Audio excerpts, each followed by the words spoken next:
Please give a warm welcome to composer Volker Bertelmann and director Edward Berger.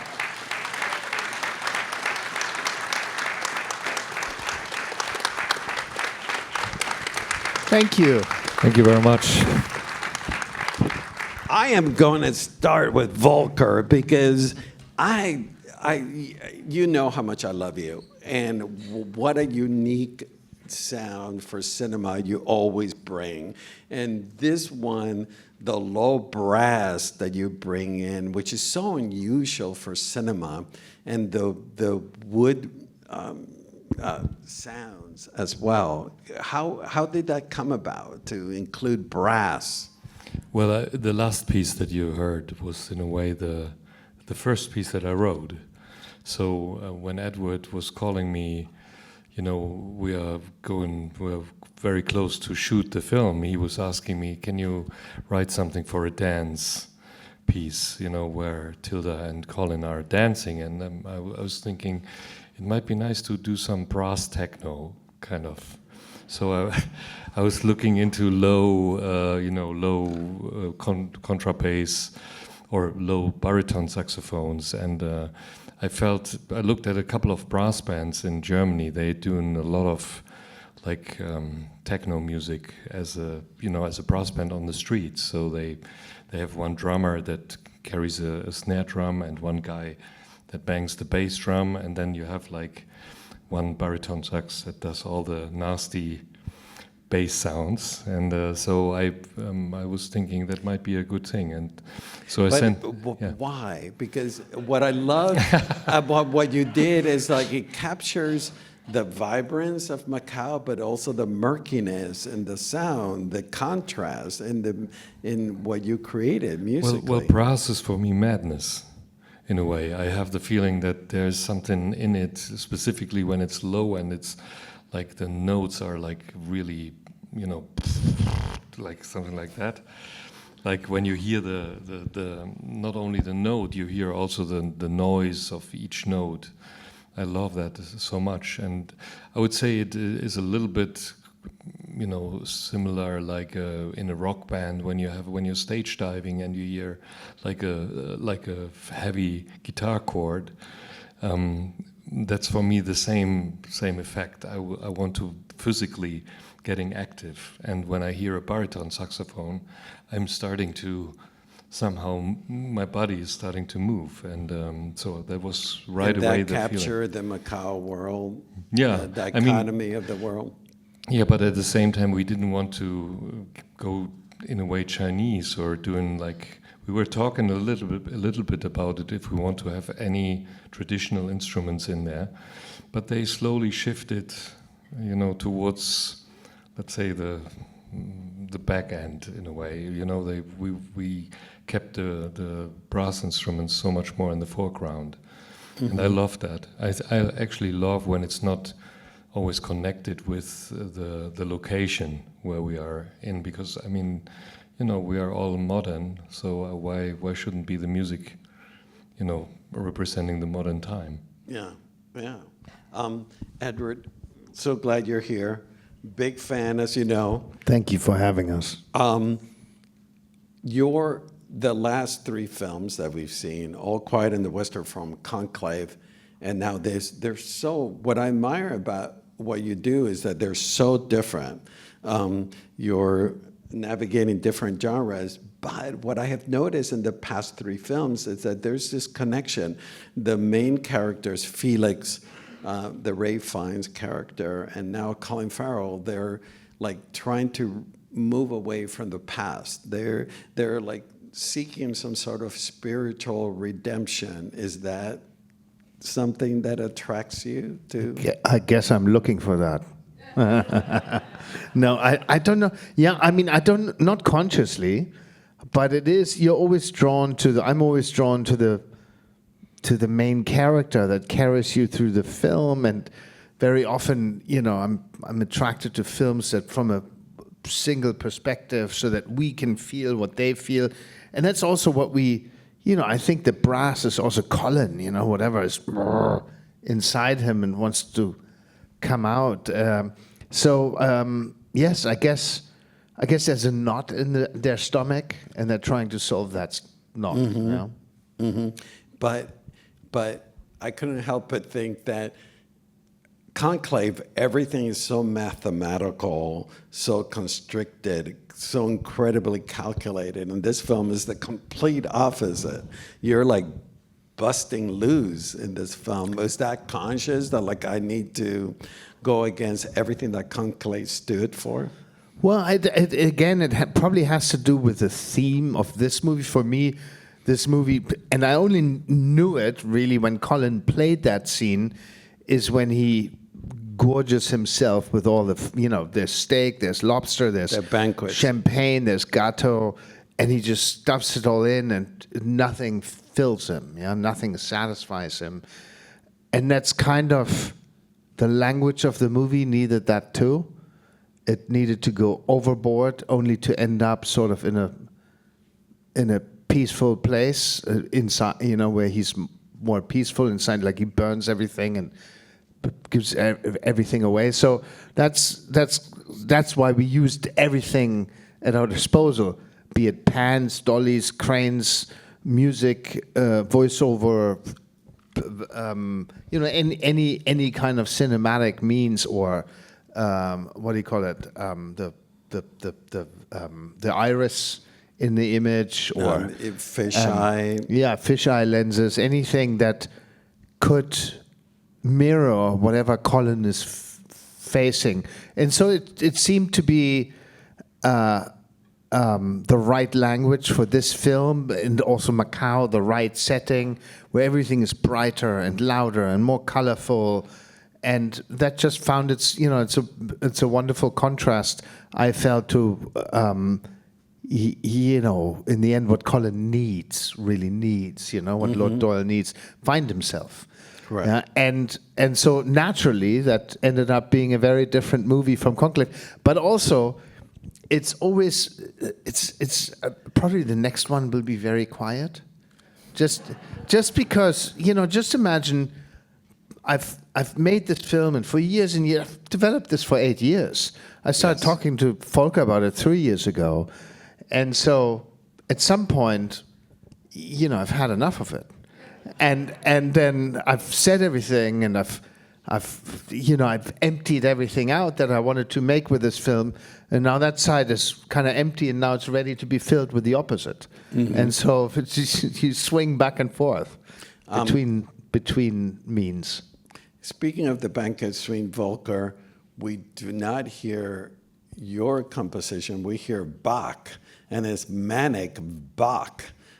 Tell us about the usage of that music. Well, I didn't decide that, it was in there from the beginning, and obviously we tried to change it at one moment where we just said maybe let's try if you can replace the Bach, but as in All Quiet on the Western Front, where we have a Bach piano piece. Bach music is something that I can't exchange.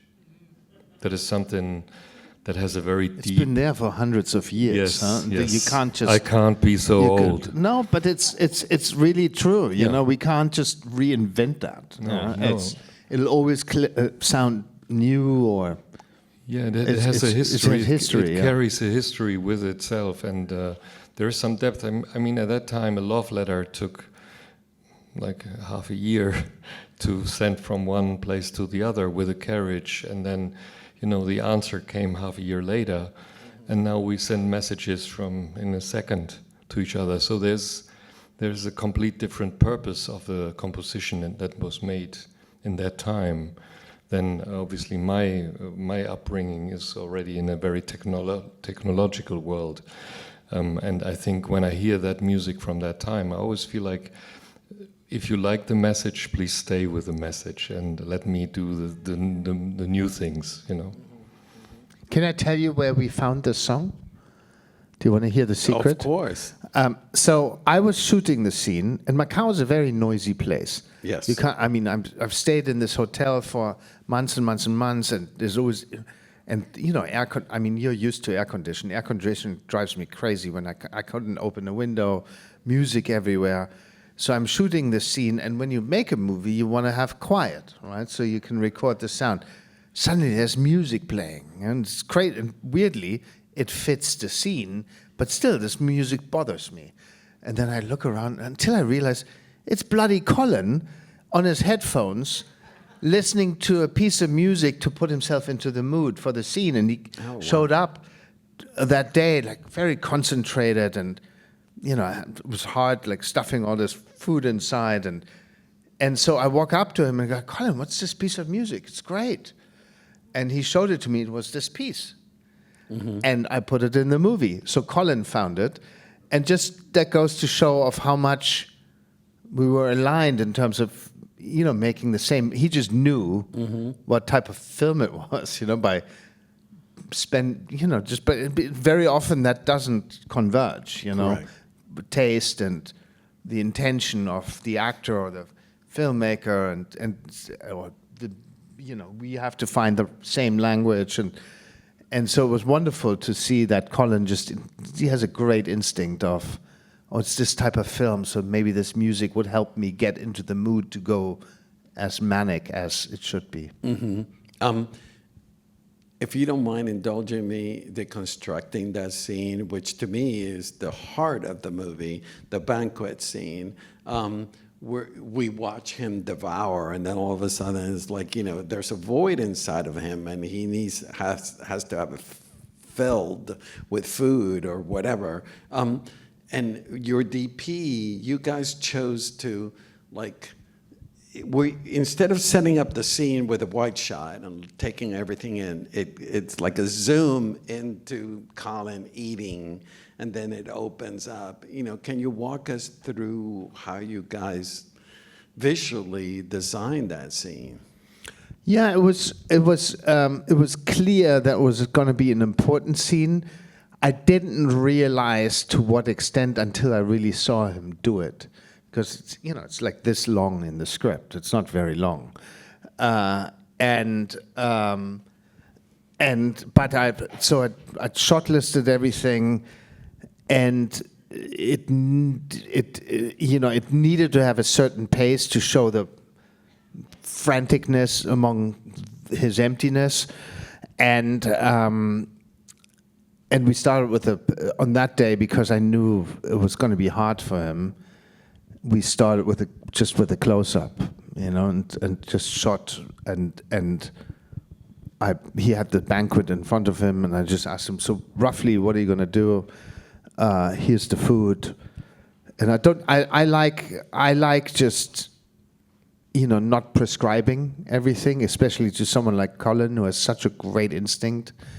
And he kind of said, I think I'm gonna, at some point, grab the champagne and drink. Well, anyway, he kind of walked us through roughly, and I said, okay, let's shoot it. And Danny, the operator, was sweating bullets because he knew he's only gonna get one take, because I wasn't gonna have Colin eat this 5 times, and so I had him, do one take for each setup, which was already 10 or 12 or 15 times eating, so it's enough, and that's how we slowly worked our way out, actually, instead of working our way in. Mm-hmm.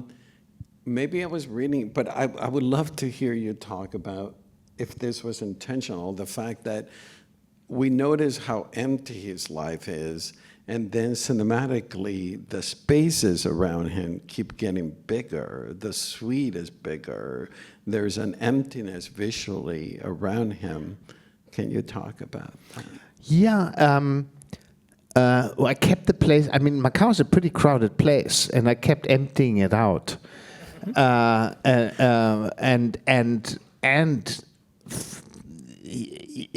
at the same time,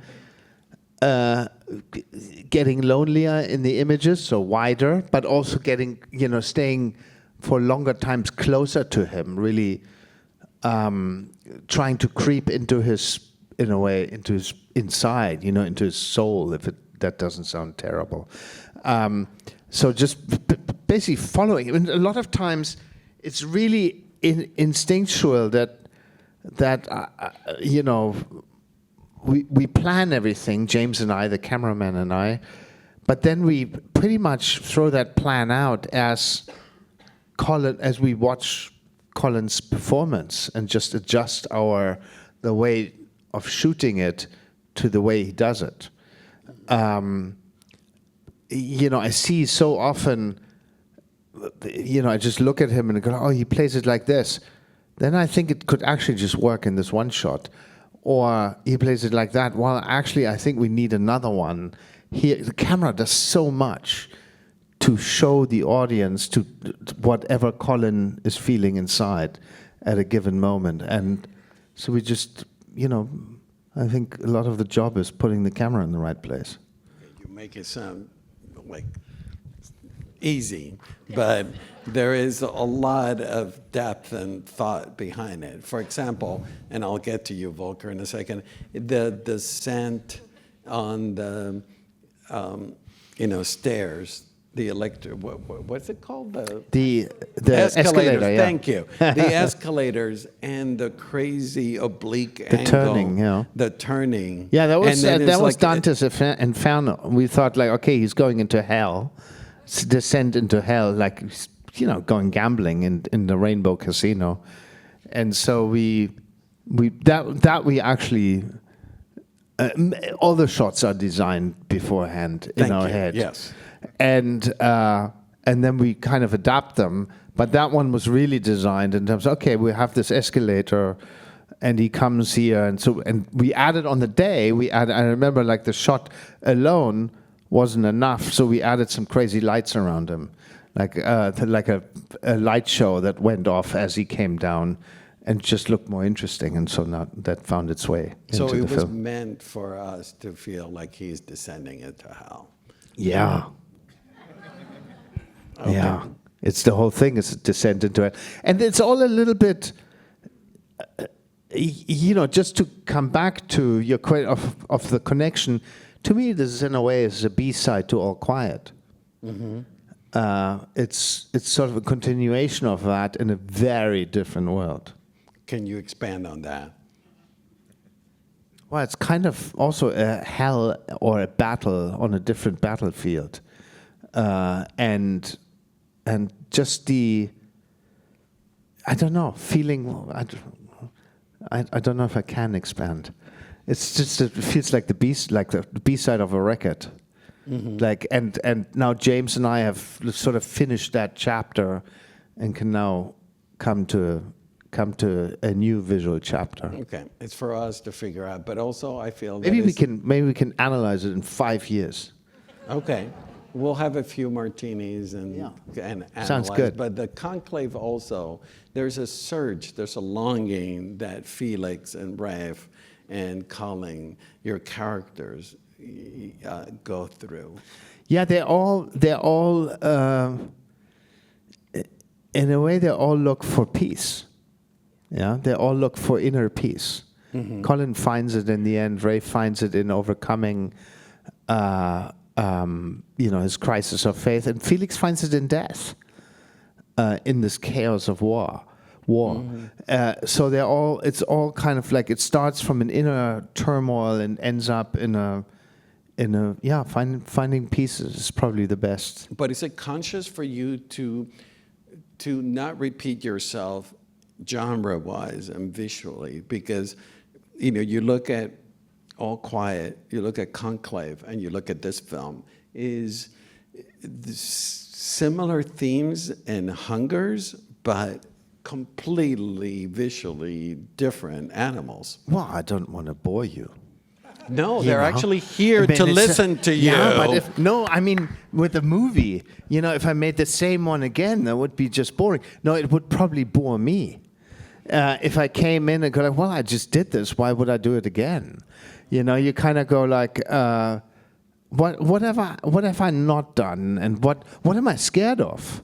What could I fail at? Where's the danger of failure? That's interesting, I think. I think if you go, okay, I've just done this war movie, and what could be like? What's the next challenge? I mean, you told me you started playing piano. That's a challenge. You know, you learn something. You open a door and you like try to expand the border. And the same thing with, you know, making a new film, I would say. Thank you. Volker, Tritanium.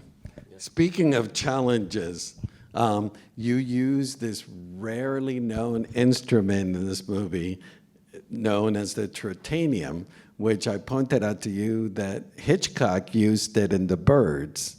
Yes. Tell us about why did you use this instrument? Well, I was looking, besides the brass, I was looking for an instrument of madness.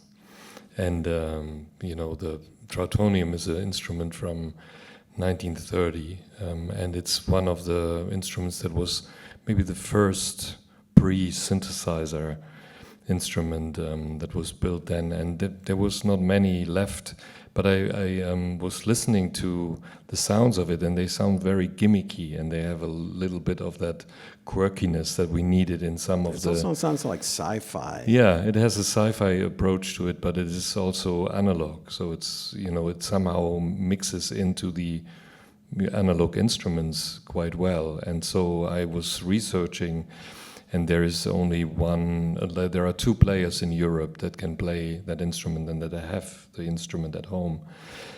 So I had to ask them, and there's one guy in Berlin who builds those instruments still, because he was, I think he was a student of Oskar Sala, who was the composer for that instrument, and he died, and so this one guy builds those instruments, and I called him and I said, do you know a player that can play this? And he said, yeah, but there's one in Munich. He will never play on a film. He's a composer himself. He doesn't do that. So I called him and I said, would you be interested in working with me? And he said, yes, of course. And I was like, oh, yeah. So I went to Munich and spent a whole day with him, and it was wonderful. He explained me the instrument. It's very funny because it is not played with keys. It has a kind of wire where you have electricity running through, so you're touching in a way electricity, and you have like the keys are in a way metal, like tongues, and so you press with these metal tongues this on the wire, and that creates the tone. And there is another French instrument called the On de Martineau, which is as well a kind of pre-synthesizer, but it only has sinus waves as a basic waveform. The Trautonium has also sawtooth, which means you have a much more aggressive kind of way of, creating sound. So, I mean, that's what I do. So I'm looking. But now, Dr. Frankenstein, why would you use this instrument for this film in particular? I'm using sometimes these instruments just to get into something deeper. I mean, it's just, I'm searching. And while I'm searching, let's say it's the same when we talk about music, we start communicating with each other, and while we are talking, we might change our opinion about what we came in with a thought, but then we talk to each other and suddenly we're like, well, that thought was nice, but actually the journey to something new is so much nicer.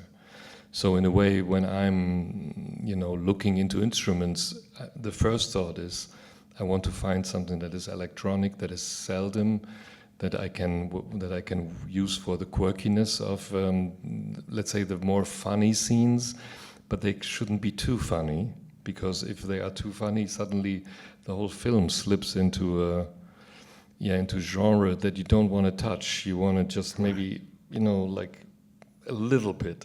You want to touch it a little bit, and you want to support it a little bit. And to find the sounds for that kind of particular element, that needs research. And so during that research, I found out I will not use it a lot. I put it in a couple of scenes, and sometimes it was too, let's say, sci-fi movie from the 50s or something, where you had like, like weird, weird synthy sounds that were not fitting, but there were a few sounds that were sitting like spot on. And I love, that's actually something that I love as a job.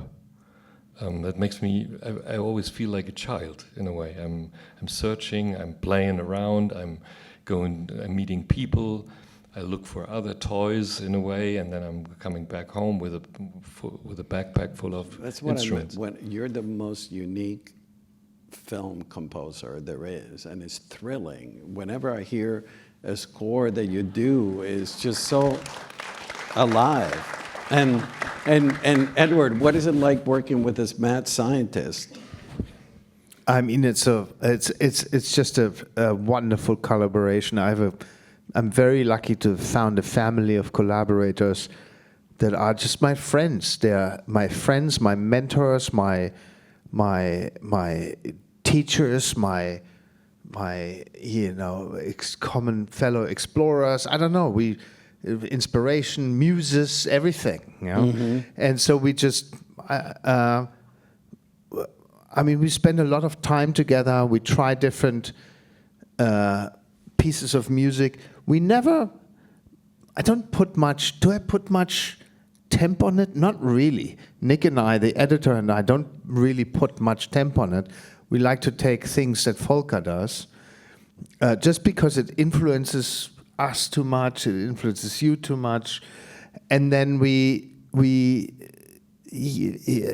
spend a lot of. I come and visit you, and we work on the score. Huh? We record it together. You present something. We exchange an instrument. We make it stronger. We mix it different. Volker does it all, But it's just like a common a mutual inspiration, I would say.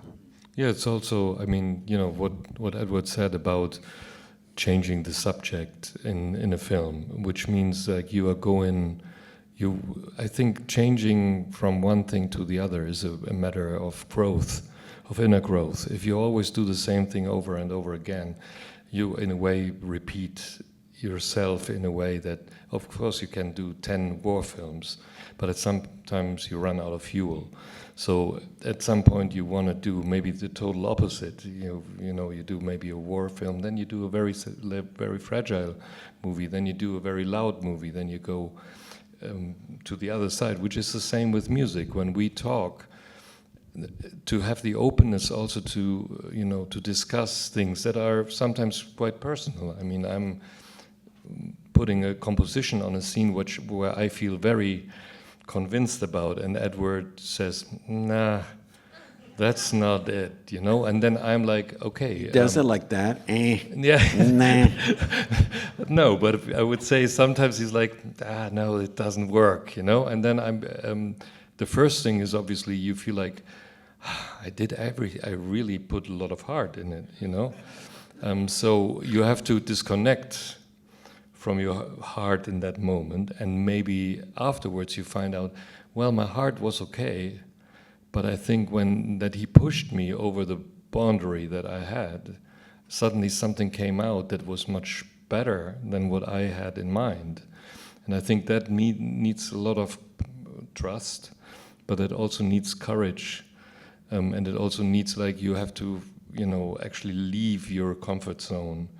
And I think that's in a way what connects us as artists, that we want to find out, and we don't want to reproduce everything again and again just because we're successful. I think it's, and we never stop, until we only stop when we're really satisfied. Sometimes that happens on the first try, and sometimes that happens on the 50th try. Wow. There's no Volker never gets impatient. I never get impatient. We're just like, well, we haven't found it. Let's keep looking, and that can take a long time. And also, what I think is really important, what you just said is, I don't want to become, music is so recognizable, and it could be, composers and filmmakers, especially in a collaboration like that, it can become kind of recognizable. Yeah. And I kind of have a fear of us being recognizable. So we have to make sure we make something very different on the next one. Yeah, but always recognizable. Yeah, but also what's so refreshing about you, Volker, and enough about you after this, because I need to focus on this other gentleman, that most music score that we hear are so descriptive. So like if we're seeing something happy, the music is happy. If we see something dramatic, the music, your music enriches the subject, what's happening, but it's not descriptive. Do you know what I'm...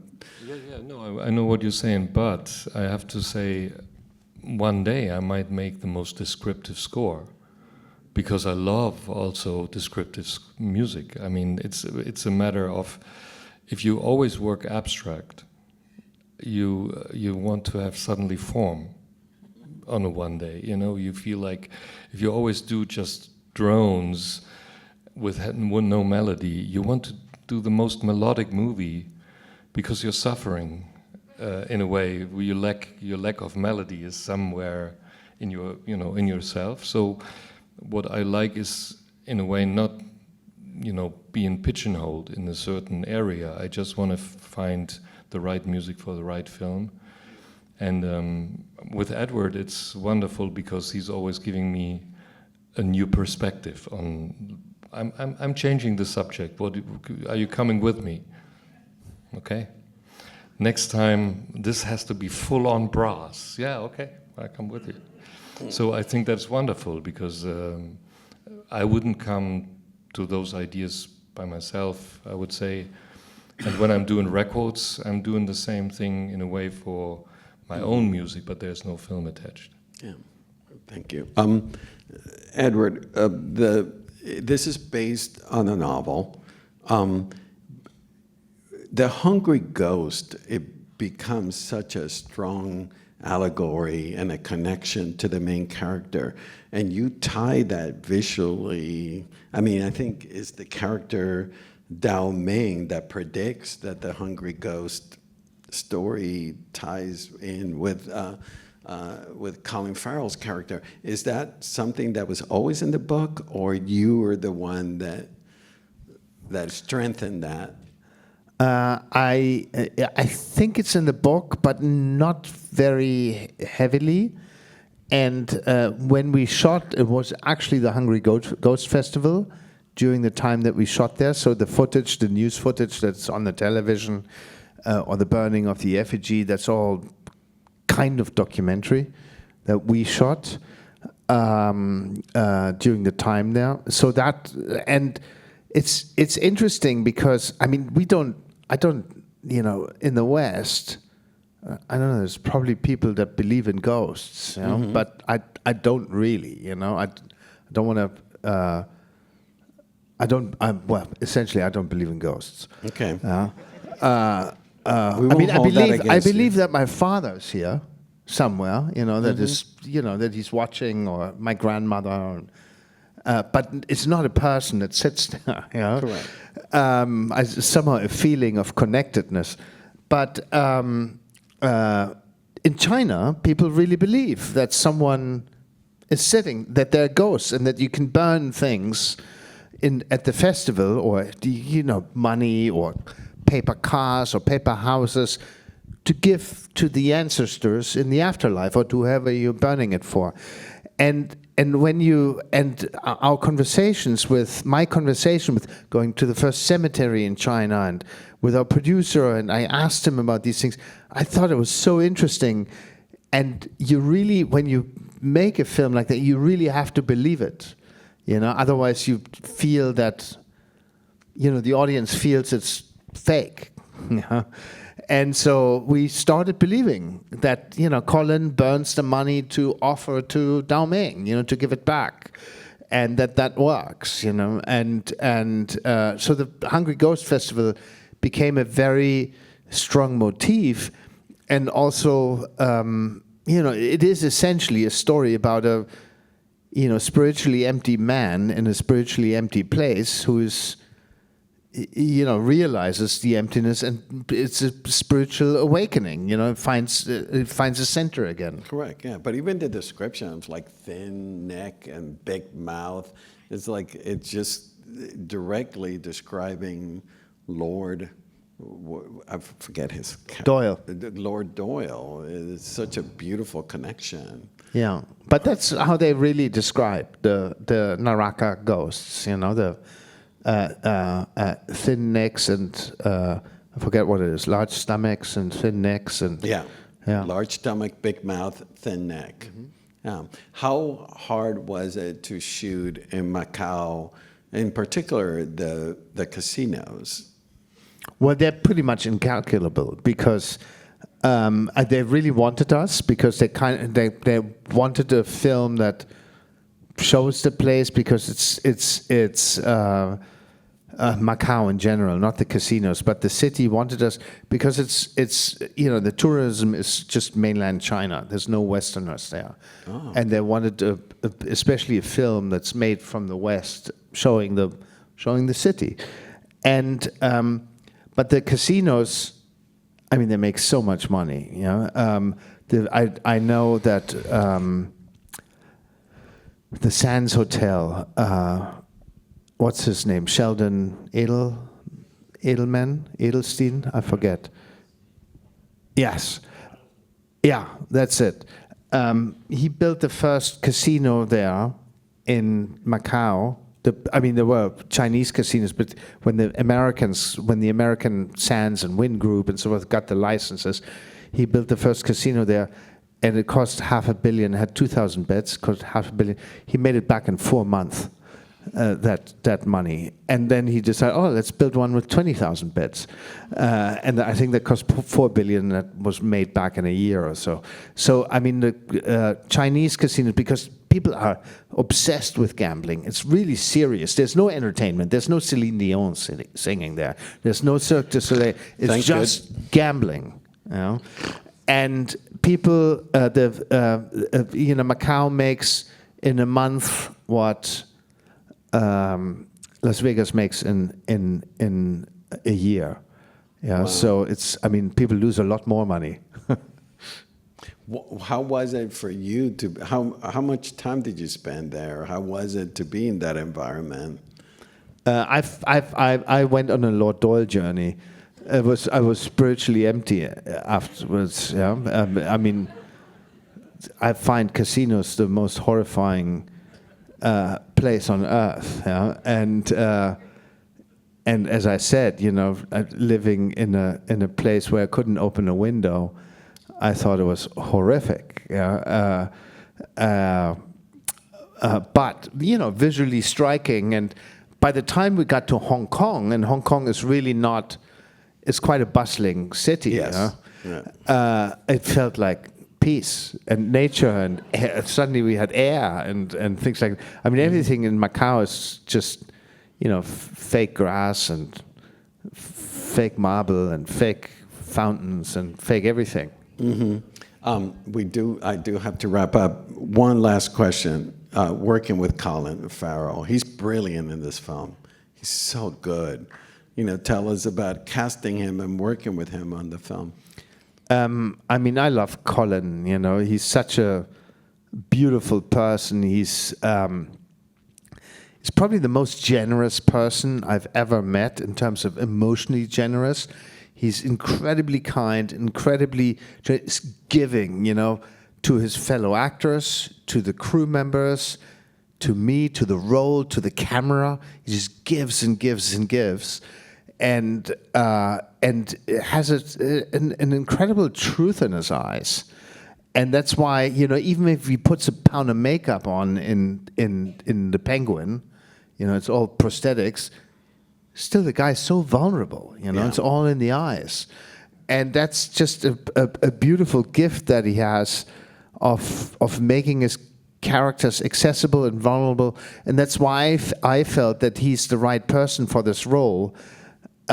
Because this guy's a scoundrel. He's kind of a liar and a thief. And if you don't have an actor who is as generous and as vulnerable, then you might not go on the journey with him. But you want to you want Colin to inherently to succeed, and to vanquish his his demons, and so just because, and you notice it also in the working environment, that he's so giving and so generous that the crew,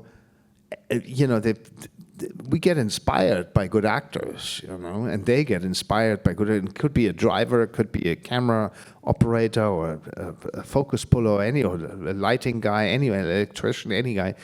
They see an actor like that, they want to be good, because they say, "Oh, this guy's good. I have to be good too," and he's nice to me, and he's so they want to give back, and so it's so wonderful to see that how everyone kind of snaps to attention, not because of fear but because of inspiration. Everyone's inspired and wants to be good as well.